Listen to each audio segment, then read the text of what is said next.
সকাল 6টায় কাউন্টার খুলছি, তেমন একটা চাপ ছিল না। এই আধা ঘন্টা ধরে চাপ শুরু হয়েছে। কালকেও প্রচুর চাপ ছিল যাওয়ার। আজকে এখন ফার্স্ট ট্রিপও ভালো গেছে, মোটামুটি চাপ গেছে। এখন দেখা যাক কি হয়। মোটামুটি চাপ হালকা পাতলা আজকে, কালকে পর্যন্ত ভালো চাপ ছিল। আমরা তো মানে ঢাকাতে থাকি, ঢাকার বাইরে যাচ্ছি একটু ঘোরার জন্য, ফ্যামিলি নিয়ে, পরিবার নিয়ে। তো যা দেখলাম মোটামুটি ভালোই আছে, স্বস্তিতে আছে। জি ভালো লাগতেছে, ভালো লাগার কারণেই যাইতেছি। এই যে মামা মামির সাথে যাচ্ছি, মার কবর জিয়ারাত করবো, এই কারণেই যাচ্ছি।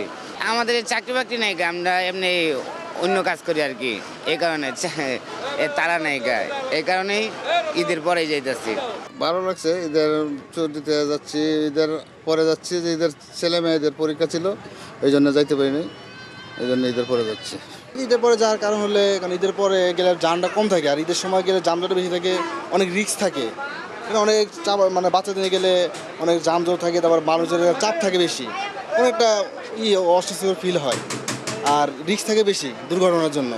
আমাদের সদরঘাটে একটা দুর্ঘটনা হয়ে গেছে, তারা আপনার পিছন থেকে উঠতে যায়, কত রিস্ক নিয়ে উঠতে যায়, তাদের একটা দুর্ঘটনা হয়ে গেছে। এই জন্য ঈদের পরে যাওয়া, আর রাস্তা তখন ক্লিয়ার থাকে অনেক।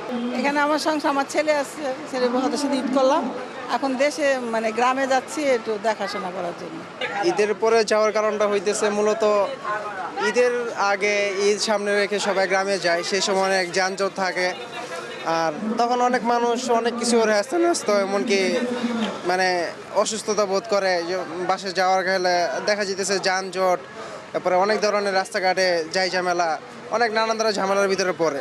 ঈদের পরে যাওয়ার কারণটা হইতেছে কি, যে আমরা নিজেরা নিরাপদ বোধ করি, কোনো সমস্যা থাকে না, রাস্তা খালি থাকে, শান্তিতে যাওয়া যায়। হয়তো ঈদটা দেখা যেতে চাপড় মানুষের সাথে করা যায় না, ঈদটা আর কি এইভাবে আর কি ফ্যামিলি থাকে না, আর কোন রকমভাবে কাটাতে হয়। ঈদের পরে আর কি আমরা মানে শান্তি মতো বাড়িতে যেতে পারি, নিজের কাছে এটা আর কি নিরাপদ বোধ লাগে।